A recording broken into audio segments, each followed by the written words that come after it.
মৰমৰ পঞ্চমমান শ্ৰেণীৰ ছাত্ৰ-ছাত্ৰী সকল তোমালোকৰ আজি পৰিবেশৰ আমি পাঠ নং 14 আমাৰ সামাজিক সমস্যা পাঠটো আমি পঢ়িম আৰু ইয়াৰ লগত কিছু আলোচনা আৰু লগতে আমি পাঠটো প্ৰশ্নোত্তৰবোৰ সমাধান কৰিম গতিকে যদি তোমালোকে মোৰ চেনেলটো নতুনকৈ আহিছা তেতিয়াহলে এটা সাবস্ক্ৰাইব কৰি দিবা আৰু বন্ধুবৰ্গৰ মাজত ভিডিওটো শেয়াৰ কৰি দিবা আৰু লগতে ভিডিওটো ভাল লাগিলে লাইক কৰিবা আৰু নটিফিকেশন বেলটো অন কৰি দিবা যাতে সকলোবোৰ ভিডিও তোমালোকে পোনছাতেই পাবলৈ সক্ষম হোৱা এতিয়া আহাছোন আমি দেৰি নকৰি পেলাই আমি পাঠটো আৰম্ভ কৰো গতিকে ইয়াত আমাৰ পাঠটোৰ নাম আছিল আমাৰ সামাজিক সমস্যা মানুহ সামাজিক প্ৰাণী আমি সকলোৱে সমাজ পাতি বাস কৰো হয়নে বাৰু সকলোৱে আমাক কি লাগে বন্ধুবৰ্গ মানুহ ওচৰ চুবুৰীয়া লাগে অতি প্ৰাচীন কালৰ পৰা মানুহে সমাজ পাতি বাস কৰি আহিছে সমাজৰ অবিহনে আমি জীয়াই থাকিব নোৱাৰো সেইবাবে আমি সমাজত কিছুমান নীতি নিয়ম মানি একেলগে মিলিজুলি থাকো বিয়া বাৰু উৎসৱ খেলা ধুলা আদি সকলোবোৰ কাম লগে ভাগে কৰি ভাল পাওঁ যেতিয়াই ওচৰ চুবুৰীয়াৰ কিবা অসুবিধা হয় আমি ইজনে সিজনক সহায় কৰো নিজে বাস কৰা অঞ্চলটো বা সমাজখন নিয়াৰিকৈ চলি থাকিবৰ বাবে প্ৰত্যেক সদস্যই নিজ নিজ দায়িত্ব পালন কৰো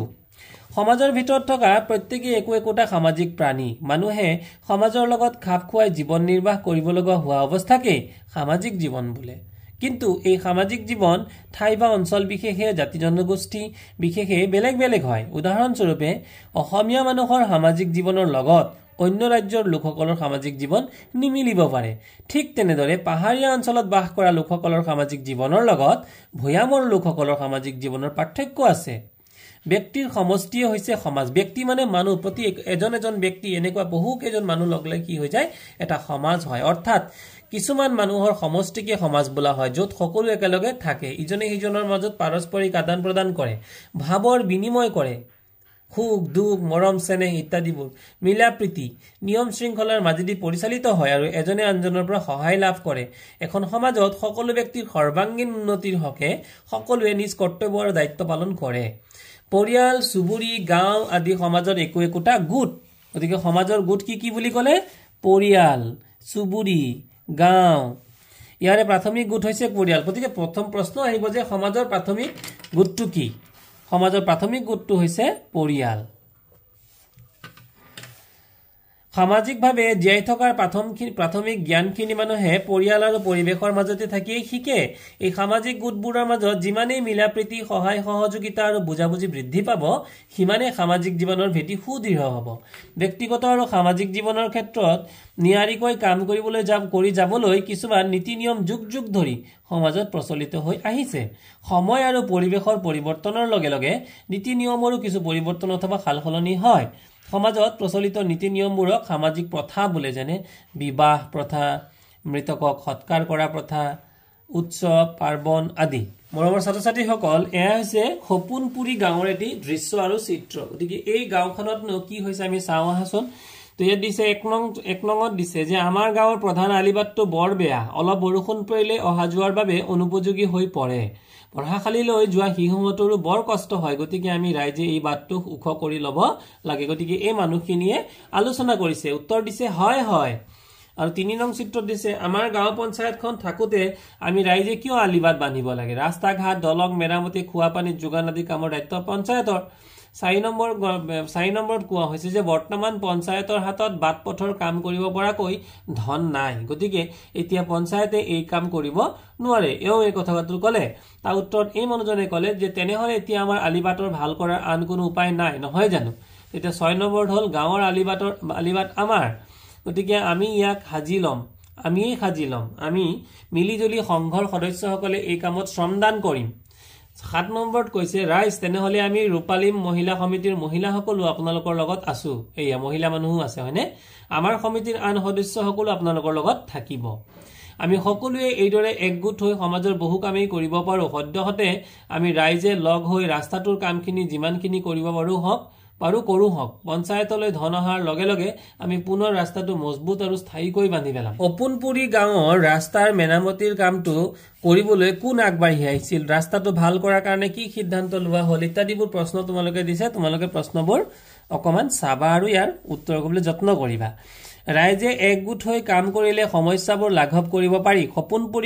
সপোন পুৰি তাৰে উদাহৰণ কথাতেই কয় নহয় যে কি কয় কথাতে ৰাইজে নখ জোকাৰিলে নৈ বয় সপোন পুৰি গাঁৱৰ ৰাইজৰ একতা সহযোগিতা সচেতনতা নহন নোহোৱা সত্ত্বেও এটা গধুৰ কাম কৰিবলৈ প্ৰেৰণা দিলে আমাৰ গাঁওবিলাকত যদি এই সচেতনতা একতা আৰু সহযোগিতা থাকে তেনেহলে কৰিব নোৱাৰা কাম একোৱেই নাথাকিবগৈ আমাৰ সমাজত দেখা দিয়া কিছুমান জটিল সামাজিক সমস্যাৰ বিষয়ে জানি লওঁ আহা প্ৰথমটোৱে হৈছে অন্ধবিশ্বাস গতিকে অন্ধবিশ্বাস কি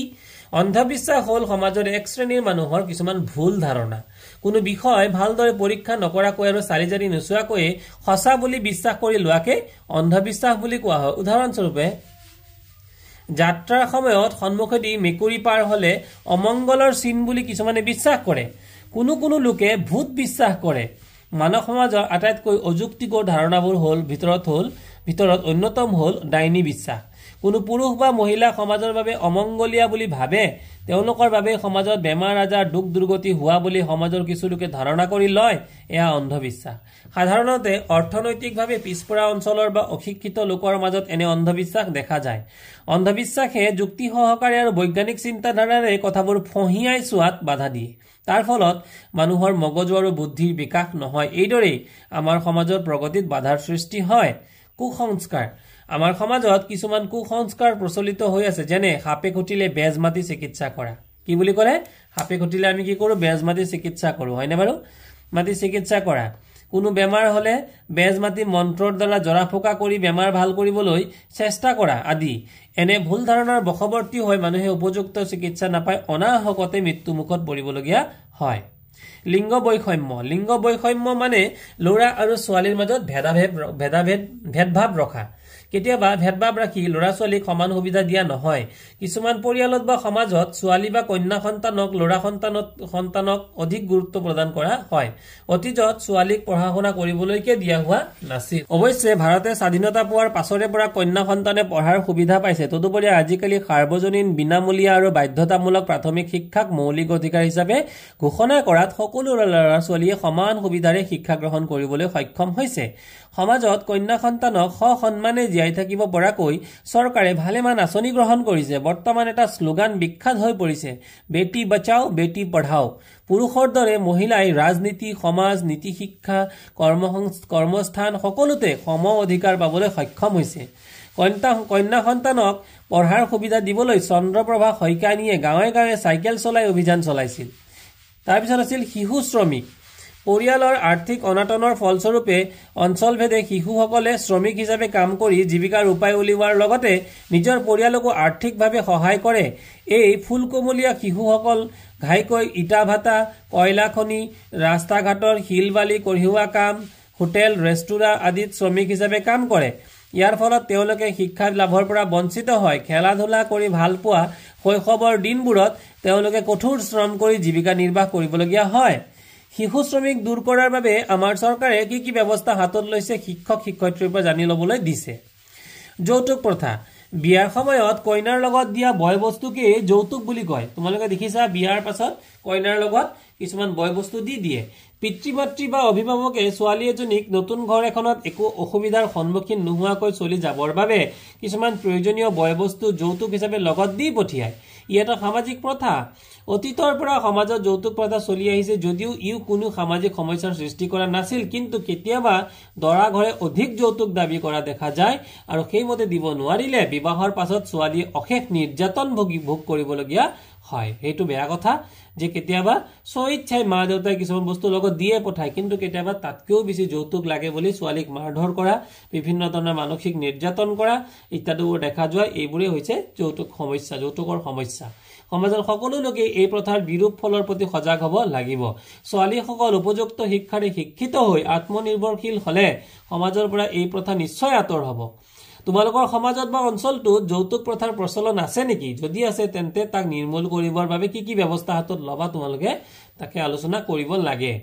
নিৰক্ষৰতা সাধাৰণতে লিখা পঢ়া নজনা লোককে নিৰক্ষৰ লোক বোলে নিৰক্ষৰ লোকে পঢ়া শুনা নজনাৰ বাবে কিতাপ পত্ৰ বাতৰি কাকত আদি পঢ়াৰ পৰা বঞ্চিত হয় আৰু বহু কথা জনাৰ সুযোগ লাভ নকৰে কোনো কোনো ক্ষেত্ৰত নিৰক্ষৰ হোৱাৰ বাবে ঠগ প্ৰবঞ্চনাৰো বলি হ'বলগীয়াত পৰে ই এক সামাজিক সমস্যা আমি ইয়াক ৰোধ কৰিব নোৱাৰিলে সমাজ আগুৱাই যাব নোৱাৰিব আমাৰ দেশ ভাৰতৰ মুঠ জনসংখ্যা 134 কোটিৰো অধিক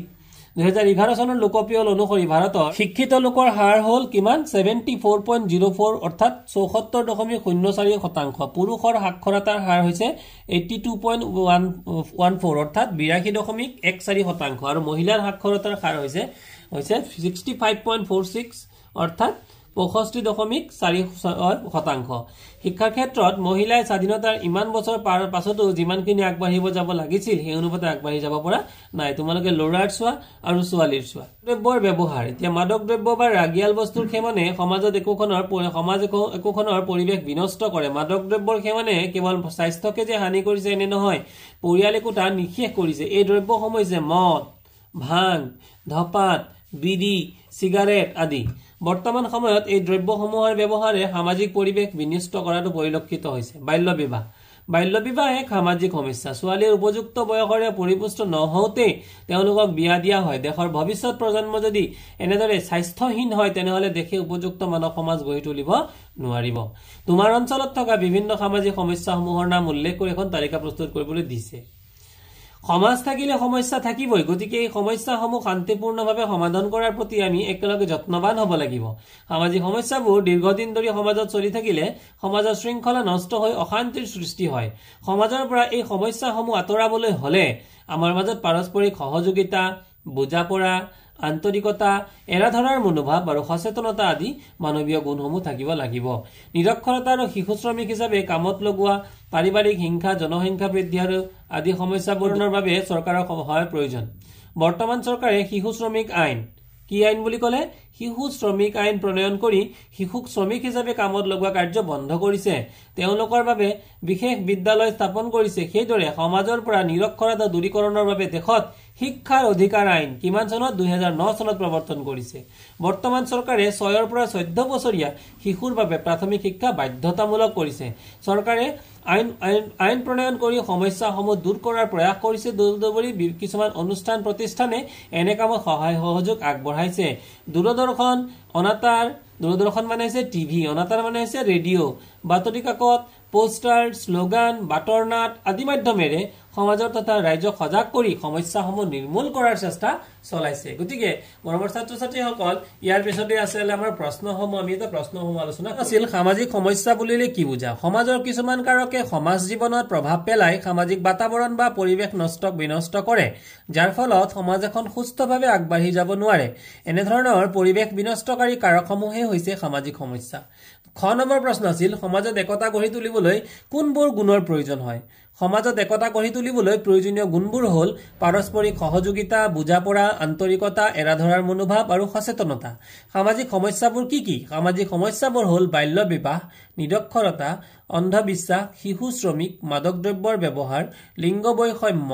যৌতুক প্ৰথা কুসংস্কাৰ আদি সামাজিক সমস্যা সৃষ্টিত কোনবোৰ কাৰকে অৰিহণা যোগায় সামাজিক সমস্যা সৃষ্টিত অৰিহণা যোগোৱা কাৰকবোৰ হ'ল আন্তৰিকতাৰ অভাৱ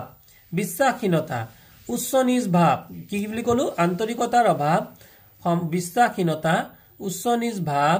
ধনী দুখীয়াৰ ভেদাভেদ পুৰণিকলীয়া দৃষ্টিভংগী আদি খালি ঠাই পূৰ কৰাত আছিল আমি সকলোৱে সমাজ ইয়াতো হ'ব সমাজ পাতি বাস কৰো ইয়াৰ পিছত খালি ঠাইত হ'ব অন্ধবিশ্বাস হ'ল সমাজৰ এক শ্ৰেণীৰ মানুহৰ এক ভুল ধাৰণা তাৰ পিছত সমস্যা দীৰ্ঘদিনলৈ বৰ্তি থাকিলে সমাজত দেশ অৰ্থাৎ অশান্তিৰ সৃষ্টি হয় ৰাইজৰ সচেতনতা আৰু সহযোগিতা নহলে কোনো সমস্যা সমাধান নহয় লিখা পঢ়া নজনা লোকক দেশ লোক বোলে অৰ্থাৎ নিৰক্ষৰ লোক বোলে গতিকে ক অংশৰ লগত খ অংশ আমাক মিলাবলৈ দিছে অন্ধবিশ্বাসৰ কোনো বৈজ্ঞানিক ভিত্তি নাই পৰিয়ালৰ আৰ্থিক অনাটনৰ বাবে শিশু শ্ৰমিকৰ সৃষ্টি হয় লিংগ বৈষম্য অন্ধবিশ্বাস শিশু শ্ৰমিক আদি সামাজিক সমস্যা অশুদ্ধ বাক্যবোৰ শুদ্ধকৈ লিখিবলৈ দিছে গতিকে তোমালোকে মৰমৰ ছাত্ৰ ছাত্ৰীহঁত এইখিনি কৰিবা গাঁও পঞ্চায়ত আৰু স্বেচ্ছাসেৱী সংগঠনে সামাজিক সমস্যাবোৰ সমাধান সহায় কৰিব পাৰে এইটো শুদ্ধ বাক্য কুসংস্কাৰৰ পৰা সমাজৰ ক্ষতি হয় এইটো শুদ্ধ বাক্য লিংগ বৈষম্য হ'ল সমাজৰ এটা সমস্যা শুদ্ধ বাক্য নিৰক্ষৰতাই সমাজৰ পৰা অন্ধবিশ্বাস কুসংস্কাৰ দূৰ কৰিব পাৰে বুলি কৈছে কিন্তু নোৱাৰে উত্তৰটো হ'ব নোৱাৰে টকা পইচাৰ অভাৱ হলে ল'ৰা ছোৱালীবোৰক শ্ৰমিক সজাই উপাৰ্জন কৰিবলৈ দিব লাগে লাগে নহয় অৰ্থ হ'ব উত্তৰটো হ'ব নালাগে গতিকে ইয়াৰ পিছতে আছিল চমুটুকা গতিকে কিছুমান চমুটুকা দিয়া আছিল অন্ধবিশ্বাস কুসংস্কাৰ যৌতুক প্ৰথা আৰু 6 নম্বৰ প্ৰশ্নটো দিয়া আছিল সামাজিক সমস্যা সমাধানত একতাৰ ভূমিকা কি লিখা গতিকে মৰমৰ ছাত্ৰ ছাত্ৰীসকল তোমালোকক এই প্ৰশ্নবোৰৰ উত্তৰ এটাচমেন্ট হিচাপে মই ইয়াৰ লগতে কাঠি দিবলৈ যত্ন কৰিম গতিকে তোমালোকে এই প্ৰশ্ন উত্তৰবোৰ সমাধান কৰিবা প্ৰশ্নবোৰ বুজিবলৈ চেষ্টা কৰিবা আৰু মুখস্থ কৰিবা আৰু ভাল ৰিজাল্ট কৰিবা বুলি গুণোৎসৱৰ বাবে তোমালোকলৈ শুভেচ্ছা থাকিল গতিকে এতিয়া আজিলৈ ধন্যবাদ গতিকে তোমালোকে যদি মোৰ ভিডিঅটো নতুনকৈ আহিছা সাবস্ক্ৰাইব কৰিবা আৰু ভাল লাগিলে লাইক কৰিবা আৰু বন্ধুবৰ্গৰ মাজত শ্বেয়াৰ কৰি দিবা থ্যাংক ইউ